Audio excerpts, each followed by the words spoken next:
Muy buenas tardes, bienvenidos y bienvenidas a un programa más de asesoría a su alcance, el programa de APSE Sindicato que busca llevarle la información más actualizada y de interés para todas las personas trabajadoras del MEP.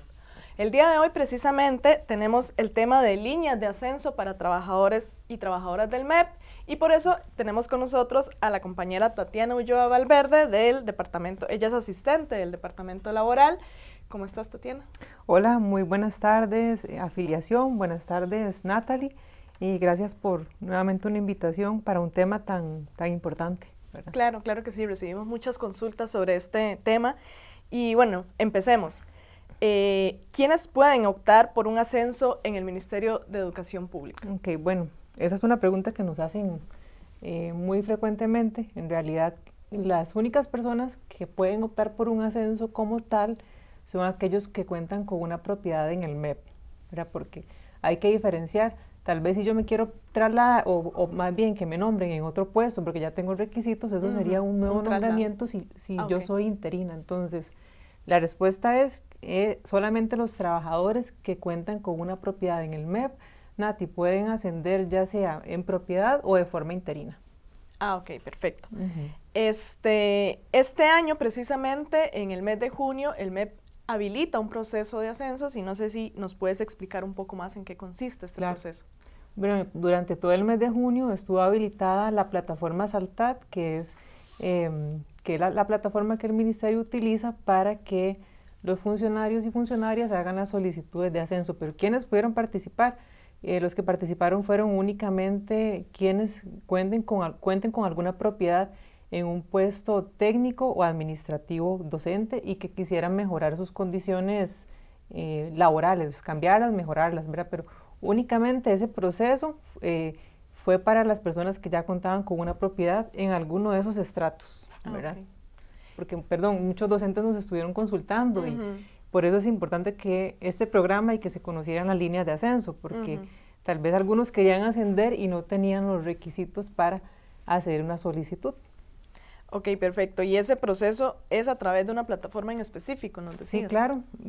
Como les digo, durante el mes de junio fue que se habilitó, la persona tenía que loguearse con su correo MEP y desde ahí hacer la solicitud, cerrarla y se generó una oferta de servicios.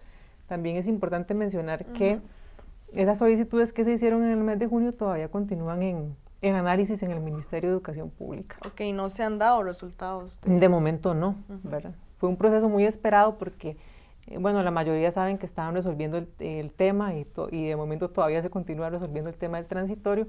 Entonces, este proceso que se hizo en el mes de junio fue muy esperado y, reitero, continúa en análisis. Entonces, cualquier persona que haya hecho ese trámite durante el mes de junio, que haya entrado a la plataforma, puede estar tranquila de que todavía no se han dado anuncios ni avisos de nada. En este momento han comunicado lo que son aumentos de elecciones, pero lo que son ascensos como tal no. Siguen en espera. Siguen en espera, sí. Ok, bueno saberlo eso. Tati, ¿y cuáles son las líneas de ascenso que permite la carrera administrativa? Sí. Para eso nos traías una diapositiva, Sí, ¿verdad? Muy buena pregunta. Entonces, tal vez si compartimos la diapositiva en pantalla, esto prácticamente es como la Biblia. Todos tenemos que conocerlo, por lo menos las personas que estén en un puesto técnico, administrativo, docente, para saber de qué forma pueden ascender. Esto es un extracto de la resolución DG 030-2010 del Servicio Civil.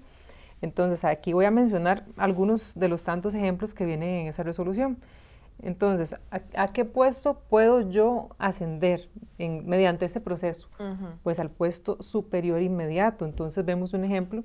Un director de Enseñanza General Básica 1 podía solicitar, ¿verdad? Porque ya el proceso se cerró, podía solicitar posibilidad de ascender a un asistente de asesoría y supervisión o a un director de Enseñanza General Básica 2. Luego tenemos el ejemplo también del director 2 que puede ascender a director 3. También los asistentes de dirección de Centro Educativo 1, esas son las líneas de ascenso.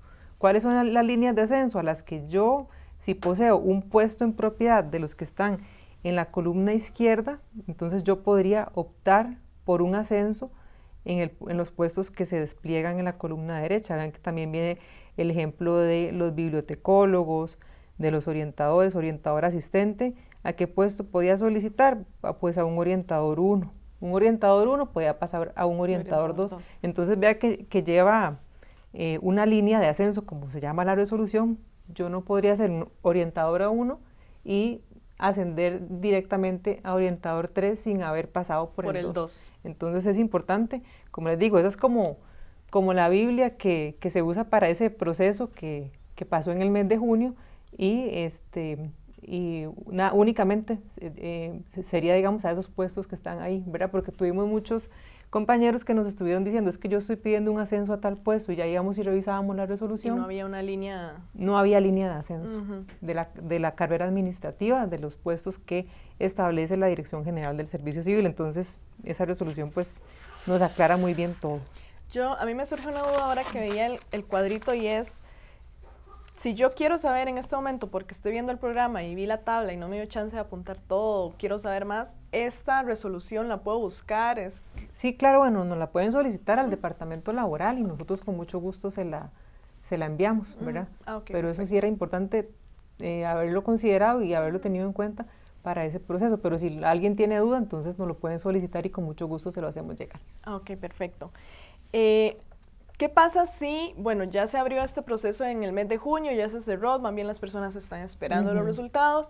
¿Qué pasa si yo no participé de ese proceso, no hice el trámite en el mes de junio? ¿Existe otra manera en la que yo puedo acceder a algún ascenso? ¿Existe otro trámite ya desde otro lado en el MEP o no? Ok, qué buena esa pregunta, porque yo quiero hacer una diferenciación, ¿verdad? Para que la gente no se vaya a confundir. Lo que pasó en el mes de junio, esa expectativa a ascender sería mediante la vía de la carrera administrativa, pero existen otras formas, como mediante un concurso. Porque, por ejemplo, ¿quiénes podían realizar ese proceso que se hizo en junio? Únicamente propietarios. Pero ¿qué pasa? Voy a poner un escenario.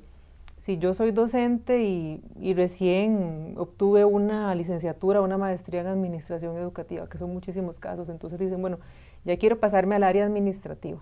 ¿Cómo hago? Si actualmente tengo propiedad como docente, la única forma, Nati, sería mediante un concurso técnico administrativo docente, que de hecho hoy el que sigue vigente es el concurso del 2018, vean que ya tenemos un concurso viejito, ¿verdad? Y es el que sigue vigente, que en ese proceso participaron directores, auxiliares administrativos, bibliotecólogos, pero esa sería como la única forma, si yo no tengo una propiedad en un puesto administrativo, técnico docente, sería mediante un concurso, que es lo que todos están esperando que ojalá pronto se puedan actualizar los datos. Ah, ok, perfecto. Entonces el que está vigente ahorita es del 2018. Es del 2018, ¿verdad? Para los casos de puestos técnicos administrativos. Y justamente, ahora que mencionabas de este concurso del 2018, ¿qué pasa si yo tengo los requisitos para un puesto técnico docente, administrativo docente, pero yo no realicé o no participé de ese concurso que se abrió en el 2018? ¿Cómo podría obtener un ascenso interino o ya no es una posibilidad? Ok, bueno, esas, siempre hay posibilidad, sin embargo yo quiero aclarar que la prioridad es el concurso del 2018. Entonces, por ejemplo, hoy publican una vacante de un director 1 y resulta que usted y yo tenemos el requisito, pero usted sí hizo concurso y yo no, porque tal vez todavía no tenía el título. A quien deben de darle prioridad es a la persona que hizo el concurso. Si bien es un concurso de hace 7 años, debe respetarse porque continúa vigente, entonces le deben dar prioridad a quienes participaron en el concurso. Ahora, ¿a qué me refiero cuando digo que siempre hay posibilidades? Por ejemplo, y hay mucha gente nombrada hacia ahorita. Si en ese momento publican una plaza y no se consigue ninguna persona elegible del concurso 2018, que es a quienes deben darles prioridad, el ministerio eventualmente puede considerar a aquellas personas que tengan los requisitos, aunque no estuvieran en ese concurso, porque, reitero, es un concurso ya que pasaron algunos años. Claro. Entonces muchas veces deben de considerar personas que no estaban, ¿verdad? Pese a que esa es la prioridad. Puede pasar incluso que una persona que estaba en el concurso ya no le interese, le ofrecen el puesto y ya diga, no me interesa, entonces hay que buscar a otra persona. O mucha gente tal vez estaba en el concurso y ya se jubiló, por ejemplo. Entonces son como escenarios. Y cuando se nombra de esta forma, ese nombramiento se le llama como nombramiento por reclutamiento insuficiente, que es cuando no se pudo captar un elegible. Eso nos lo preguntan mucho, ¿verdad? Recordar que la prioridad es concurso. Si la persona que nombra descarta que a nadie le interesó, a nadie pudo, porque tal vez ya estaba en otros puestos, ahí puede entrar a considerar a otra persona que cumpla con los requisitos. Entonces esa es una forma también por medio de la cual se podría obtener un ascenso. ¿Y cómo hago? Digamos, si yo fui de estas personas que no participé de ese concurso del 2018, hay una vacante, yo sé que la prioridad son las personas en concurso, pero ¿cómo hago yo para meter mis datos, para que me tomen en cuenta? Claro, bueno, por medio de la plataforma del MEP, donde se publican las plazas vacantes, ahí sería como estar atento, llenando, actualizando siempre la categoría profesional, por ejemplo, en puestos administrativos, actualizarla y estar atento de las plazas que vayan a publicarse, ¿verdad? Y sobre todo también estar atentos a que si eventualmente se anunciara un concurso, pues realizarlo con todos los atestados y informarnos bien. De acuerdo. ¿Verdad? Ok, perfecto. Bueno, ahora vamos a hacer una dinámica, Tati. Y es que tenemos muchas preguntas que llegan al departamento de laboral. Agarramos 3 de esas preguntas que son casos reales de personas que han consultado sobre este tema, y me gustaría que vos nos contestes esas preguntas como si se las estuvieras contestando a esa persona que la hizo. El primer caso que tenemos dice, bueno, soy oficinista interina, pero tengo estudios en educación. ¿Me pueden dar un ascenso en una plaza docente? Ok. Bueno, es una pregunta que nos llama mucho, una consulta que nos hacen de forma muy reiterada, y aquí quisiera recordarles que una persona que es totalmente interina no puede acceder a un ascenso, porque para que yo pueda acceder a un ascenso es que ya yo tengo una propiedad. Entonces tal vez son en este caso una persona oficinista, que sucede mucho, se puso a estudiar educación, ya tiene sus atestados, como cualquiera quiere mejorar sus condiciones. Entonces, recordar que para optar por otro nombramiento se debe desestimar el nombramiento que se tiene, o sea, mediante un preaviso. Entonces, ¿qué es lo que pasa ahí, Nati? Que a nosotros no nos gusta jamás recomendarle a alguien que desestime su nombramiento. ¿Por qué? Porque no hay una garantía de que el otro... Entonces es muy riesgoso porque no se tiene esa estabilidad laboral. Entonces estas personas oficinistas entender que para optar por un puesto tendrían que dejar el que tienen, y eso es, ¿verdad? Es riesgoso en este momento. ¿Cuál es la recomendación? Que cuando se hagan los concursos puedan participar para todas las clases de puesto en las que tienen requisitos. ¿Para qué? Para que el día de mañana puedan garantizarse mayor estabilidad en alguna plaza y con eso tener posibilidad de ascender. Entonces a nosotros no nos gusta jamás decirle a la gente desestime, porque estarían como quedándose ahí sin una estabilidad y a la expectativa de algo que puede llegar pronto o tardar mucho, ¿verdad? Claro, claro. Otro caso que tenemos dice, bueno, tengo propiedad como conserje, pero estudié educación. ¿De qué manera podrían nombrarme ya en un puesto docente? Ok, bueno, en ese caso ya es totalmente diferente. Porque hay una propiedad. Exacto, estamos hablando de una propiedad. El ejemplo que pusimos es de una persona conserje, pero perfectamente podría ser una cocinera, que conozco casos, podría ser un oficial de seguridad o bien un oficinista también, ¿verdad? Personas pertenecientes al título 1 que ya tienen una propiedad y que realizaron estudios en educación, cualquiera quisiera ascender. Entonces, en este caso, ya con una propiedad sí se puede optar por un ascenso. ¿De qué forma?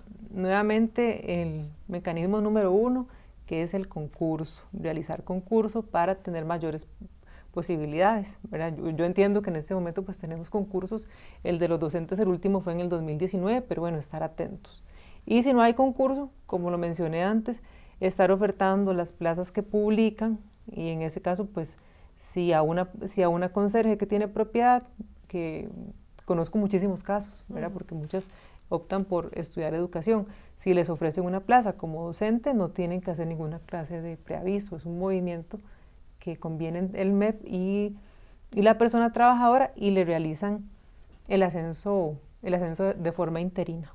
Entonces vean que el tema de ascensos es bastante amplio y cambian las condiciones cuando una persona o las posibilidades cuando una persona tiene una propiedad, ¿verdad? Eso último, me gustaría que tal vez me lo explicara mejor. Si yo tengo propiedad, el ascenso se me hace de manera interina. Correcto. ¿A qué te refieres? Sí, entonces, yo tengo una propiedad como conserje que gané hace años y resulta que salieron, no sé, 25 elecciones de estudios sociales. Yo las oferto, no captan a nadie del concurso, ¿verdad? Entonces resulta que me proponen ese nombramiento. Claro. Entonces yo como conserje me voy de manera interina. A cubrir esas lecciones. Bueno, ya sea una vacante o una plaza en sustitución. Y con la garantía de que si por alguna razón dejara de existir la necesidad de ese servicio o se devolviera la persona, si es una sustitución, entonces yo regreso a tu plaza, a mi plaza. Sí, no la pierdes. No se pierde esa plaza, la persona se regresa. Eso para hablar de un ascenso interino, porque un ascenso en propiedad, como mencioné antes, bueno, cuando hablamos del proceso que se hizo en junio, o mediante un concurso, ¿verdad? Que se puedan actualizar todos los datos y ofertar las plazas en las que la persona tiene interés, porque también tenemos muchos casos de docentes que dicen, bueno, ya yo quiero pasarme al área administrativa, ¿verdad? Ya no quiero dar clases por muchas razones, entonces quiero pasarme al área administrativa. Entonces, que vean las posibilidades que se tienen hoy, ¿verdad? Claro, bueno, y esta última pregunta nos la hace muchísimo y es, ¿un ascenso me permitiría a mí pasarme al esquema de salario global? Sí, una excelente pregunta que de verdad sí nos hacen todos los días. ¿Qué es lo que dice el reglamento de la Ley Marco de Empleo Público? Que mediante los ascensos sí se puede optar por un salario global, pero se reconocería más bien el salario que sea más favorable para la persona.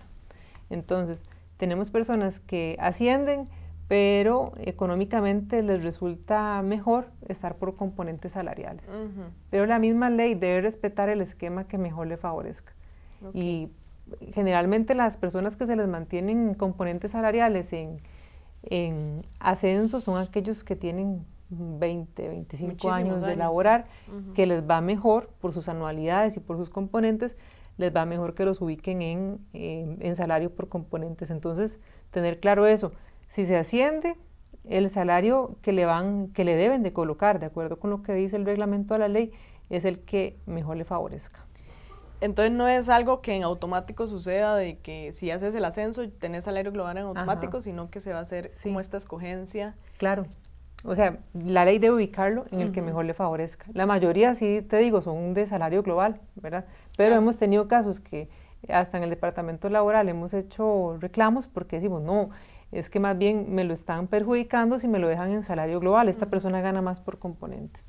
Y para tal vez añadir un poquito, porque es una pregunta que se hace siempre junto con esta, Nati, es que, ¿qué pasa si yo me devuelvo? ¿Cuál salario me van a tramitar? Pues el salario que tenías. Entonces puede ser que yo en un ascenso me favorezca más el salario global, en un ascenso interino. Pero si me regreso a mi plaza, me regreso con salario por componentes, con las anualidades, con los pluses que ya yo había acumulado hasta el momento. Ok, perfecto. Sí, muchísimas gracias por esas aclaraciones tan importantes. Y bueno, con esto damos cierre al programa. Tati, muchísimas gracias por acompañarnos. Esperemos que le haya sido de muchísima utilidad a todas las personas que nos están viendo y que tienen dudas sobre este tema. Igual saben que si tienen alguna duda pueden siempre escribir, llamar, consultar al departamento laboral, que ahí les van a estar colaborando, ¿verdad que sí, Tati? Sí, claro, con todo gusto, por medio de nuestros distintos canales, ya sea la plataforma de mensajería, el correo del departamento laboral, los teléfonos, o bien hay gente que le queda mejor venir y de una vez aclaramos todas las consultas que tengan con mucho gusto. Muchísimas gracias, Tati. Ahora sí vamos con la sección Agenda a su alcance.